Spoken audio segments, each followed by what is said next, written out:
Danielle, your player just won the Backdraw of the girls 18 singles here at the Billie Jean King National Hard Courts, and I've talked so many times about Backdraw flu at these big tournaments. Can you talk a little bit about your approach as a coach to encourage your player to stick around and get through the Backdraw? And she had a lot of matches to get to today. Yeah, I think we are at 10 matches, 10 singles matches, and we are going to be playing, I believe, our 6th doubles match. I've already lost count with how many matches, but like upwards of 15 matches total this week, which is tough on the body. So actually, for me, I don't really pressure the Backdraw too much. As long as the player is in a good mental state and a good physical state, I think why not? But if those two things aren't quite there, then I always respect the player's decision based off of that. But for me, I feel like I've had a pretty good relationship with my players, and in terms of building our mindset in general to compete, it's like we've planted the seeds for them to want to compete more, even if they lose. Yeah. And so it's more than just making a decision about the Backdraw. It's also about just forming a competitive mindset just overall. And I think if you focus on the big picture like that, the players will naturally want to play the Backdraw more often. Yeah. I mean, I thought it was so interesting to kind of look through the whole draw for the tournament. And, we know that there are players that are in these tournaments strictly for the carrot that's dangling, which for this tournament, it's a wild card into the main draw of the US Open. And so if they don't make it through the main draw, they've lost that incentive to play. What other incentives do you feel like these juniors should be looking at as a reason to keep coming back day after day after day? Just working on your game, actually. I guess there are some points in the Backdraw, but I think working on your game, building your competitive mentality too.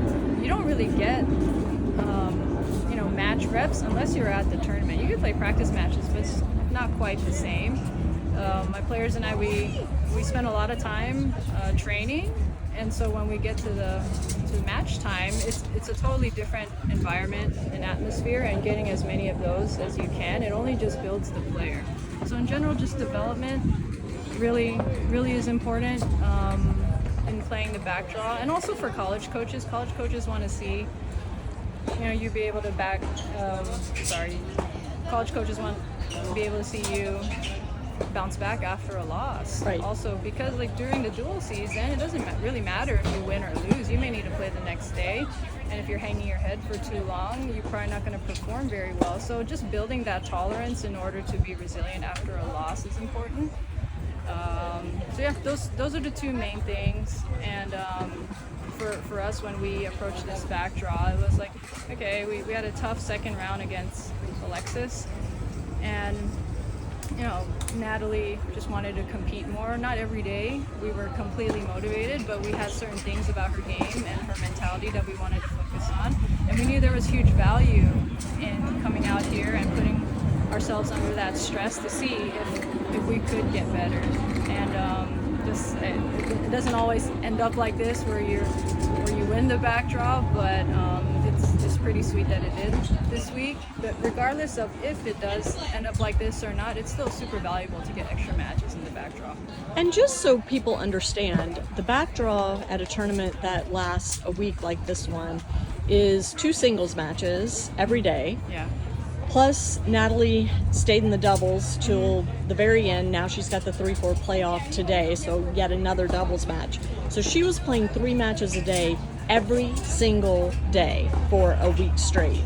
That's a lot of stress and strain physically, but also emotionally. Mm-hmm. And it's not been the coolest week out here in San Diego. Yeah, no, it's been tough. I guess another valuable thing, even though this may sound a little harsh, is what's your limit? Yeah. Like what's the match count?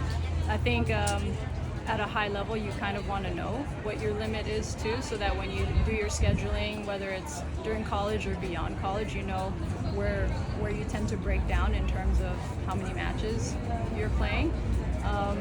Luckily for us, we did have a few withdrawals on the way. So we had 2 days where we had to play 2 singles, but every day after that, we had 1 singles, 1 doubles, which was still like pretty gnarly to manage. I mean, I'm low on brain cells right now too, just watching all those matches. So, but yeah, I think knowing your match count is important, and then also just having good recovery habits in order to make it through the backdraw and to make it day by day. I think that's important for the kids to learn, especially when you have 2-3 matches a day. You have no choice. You do have to try to recover. Sometimes if you have 1 match a day, you could get a little sloppy with your recovery and still feel fine the next day. Yeah. But in this situation, we didn't have too much room to gamble with, and so we did our best to make sure that she was healthy and recovering every day, although she is very exhausted right now. I did notice she had some tape on her ankle. Is that something that flared up during the tournament, or that flared up on day 2, but we were able to keep it at bay for 5-6 days in addition to that. So that's a good learning lesson for us too, that we don't have to feel 100% perfect, but if we manage the achiness or the pain, we can still get through tournaments even though we don't feel 100% and pain-free. So this was a brutal week. It's not quite over yet, but almost. What does next week look like in terms of Natalie's training? Oh, she's probably going to take 4 or 5 days off after this. We do a lot of workload management with a spreadsheet, and right now we're pretty far over, so she has some rest coming her way. Physically, I'd like her to take 4 to 5 days off, to be honest. I don't know if that's a popular opinion. And when you say days off, that means no tennis, no gym? Yeah, no tennis, no gym. And mentally, we'll see like where she's at. Yeah. If she wants to take the whole week off, I'm not opposed to that too. Probably unpopular opinion. But being on tour for 10 years and a competitive athlete myself, I think I wish I gave myself more weeks off. Yes. Not days off, weeks off. And I think she definitely deserved it here. Sometimes people think, oh, we got to play every day, and the kids have to be strong and push themselves. She showed me she can push herself. So, yeah. So I think rest is in order. So by winning the backdraw, she earned a wild card into qualies for the US Open Juniors.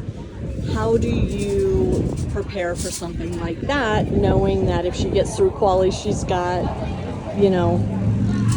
12 days of competition ahead of her?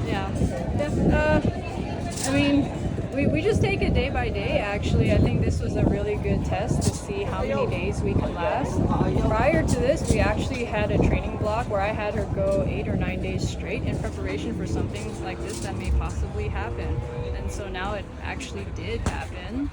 If we were to have to go really long at another big tournament, I don't doubt that we could find the resources, like mentally and physically, to get through it. But it's a day by day thing.